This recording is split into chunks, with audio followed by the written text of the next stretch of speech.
Vince McMahon is a pretty weird guy. Upon learning that Gerald Briscoe had a weak stomach, Vince tried to make him vomit by farting in his face, only to accidentally shit himself, cut a whole in-ring promo without changing, then chase Briscoe down backstage with his poopy drawers. On top of this, McMahon hates sneezing. On top of this, he once let the Hart Foundation hit their finisher on him while drunk in a strip club, and Jim Ross once had to sell Vince on the popularity of Asian pornography before he'd hire Gail Kim, leaving the WWE chief absolutely baffled. The list of crazy stories goes on, and really, Vince might be the most interesting man alive. Knowing all of this, it shouldn't come as a huge surprise to know that it often takes something a little bit weird to impress Vince. An immensely successful businessman he may be, but he's also a deeply eccentric billionaire whose way of thinking is equal parts genius and madness.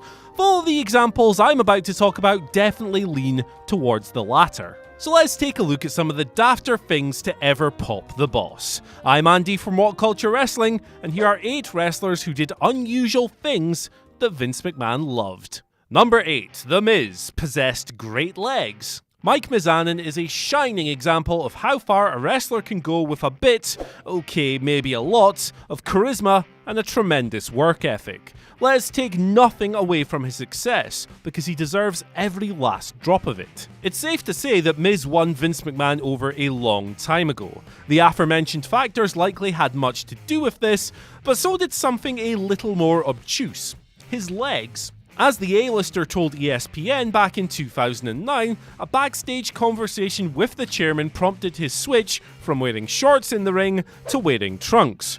"You look great in trunks, kid," Vince apparently said. "You've got great legs, pal. You should be wearing trunks." Aesthetics are as important as anything else in wrestling, and as Miz put it himself, when Vince McMahon tells you you have great legs and that you need to be wearing trunks, you're wearing trunks. Number 7. Titus O'Neil fell on his face. It's a shame that when Titus O'Neil finally hangs up his boots, falling on his face at the greatest Royal Rumble will probably be the thing his career is most remembered for.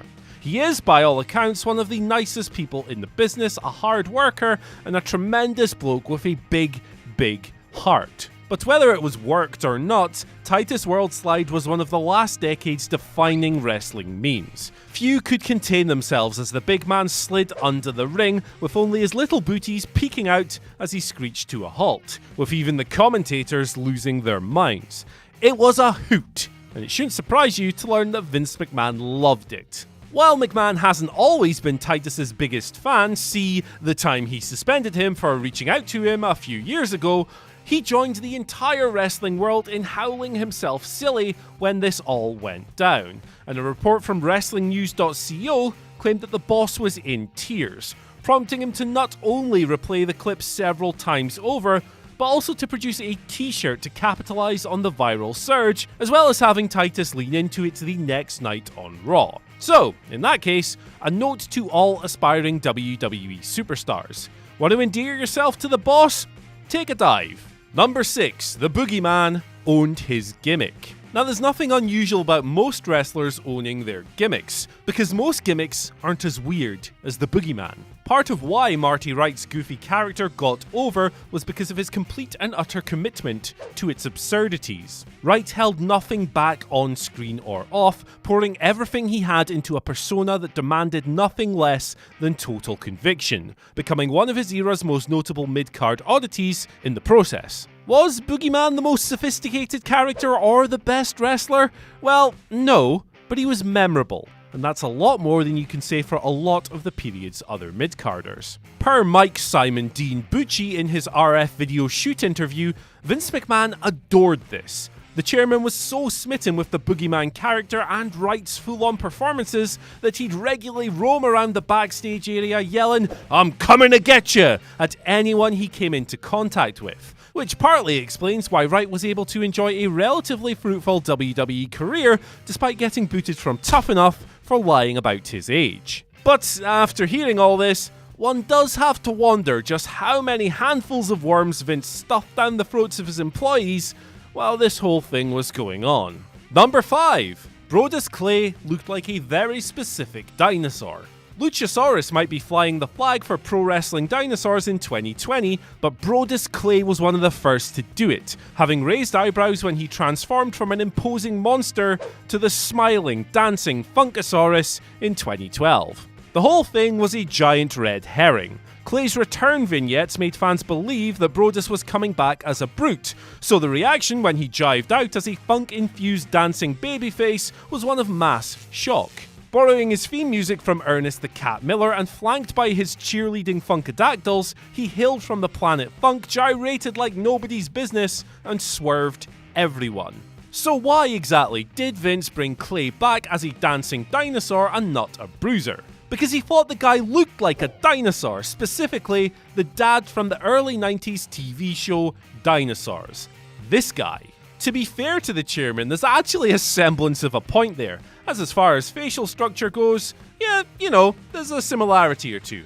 But regardless, Vince was calling back to a relic of a show. Dinosaurs went off the air in 1994, meaning 18 years had elapsed between its demise and Clay's rebirth. Lord only knows what was going through his mind. Number 4, KAITLYN accidentally won a battle royal. Eve Torres wrestled WWE Divas champion Layla for the belt at Night of Champions 2012, even though she wasn't even on the card at the start of the night. It was KAITLYN, not Eve, who was supposed to challenge for the gold, but the NXT Season 3 winner was attacked backstage, prompting General Manager Booker T to sub Torres in. This was WWE's way of working around a notorious botch that saw KAITLYN walk into the pay-per-view as an accidental #1 contender. The 20th of August episode of Raw hosted a battle royal to determine Layla's challenger, with Eve the intended winner. A flubbed clothesline saw her accidentally land on the floor, however, rather than the apron, leaving KAITLYN as the sole survivor. KAITLYN understandably thought she was screwed, thinking, oh my god, I've effed everything up. A lambasting from the tempestuous WWE chairman surely awaited, but no! Vince had popped himself daft while watching the botched spot. He loved it. According to KAITLYN, Vince was laughing hysterically when she got backstage. He dug it, and while Vince was popping, those around her told her, this is your opportunity, take it. Just 4 months later, KAITLYN won her first and only Divas title. Number 3, John Cena dropped bars on a bus. That John Cena was almost let go from WWE not long after being called up in 2002 is a known story, with the 16-time world champion speaking openly about becoming a forgotten man on several occasions. His bland babyface persona just wasn't connecting. A memorable debut opposite Kurt Angle did not translate into a memorable run, and it took a radical change of character before Cena finally clicked, with the switch to the Doctor of Thuganomics effectively saving him. As told by former WWE writer Dave Lagana, this version of Cena arose during an international tour in 2002.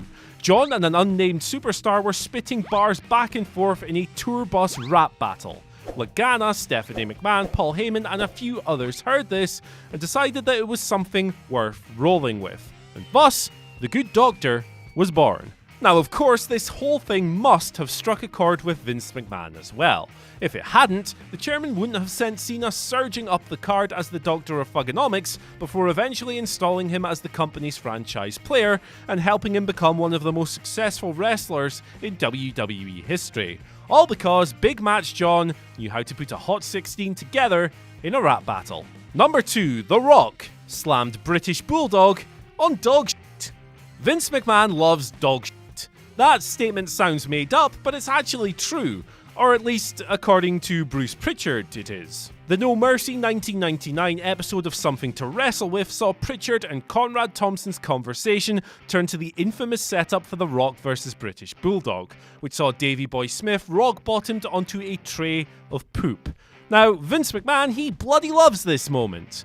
Why? Because he thinks dog poop is the funniest thing in the world. There's nothing funnier than dog poop, pal, is how Pritchard claimed Vince justified the whole angle. Dog poop on a shoe and you gotta get a stick and get it off and it just gets everywhere, pal. This is a direct quote, and knowing it, it is perhaps surprising that McMahon hasn't tried to do something similar with the Roman Reigns King Corbin program.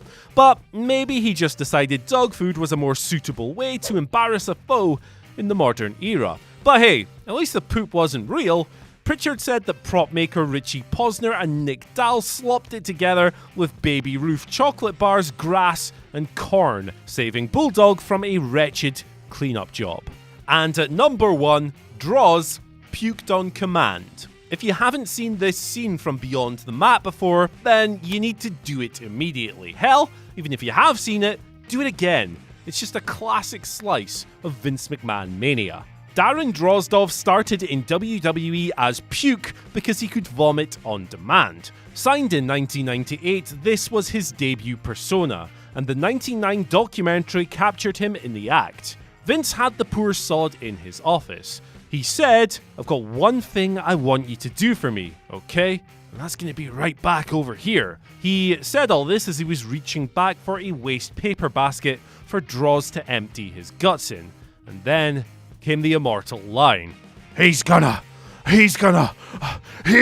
puke! Which has since become the most memorable moment, maybe in the entire film. Now, predictably, the puke gimmick didn't exactly last all that long. DROZ became the Legion of Doom's third man, playing a big role in that horrible storyline revolving around Hawk's alcoholism, and he switched to working as DROZ before long. But unfortunately, as you probably know, his career came to an abrupt end when he was unfortunately and tragically paralysed while wrestling D'Lo Brown in October '99. So that's our list, but what do you guys think? And can you think of any others? Let us know down in the comments below. Don't forget to like, share, and subscribe. And once you've done that, you can follow us on Twitter at WhatCultureWWE and then myself at Andy H. Murray, where you can tell me how wrong I am. Bye!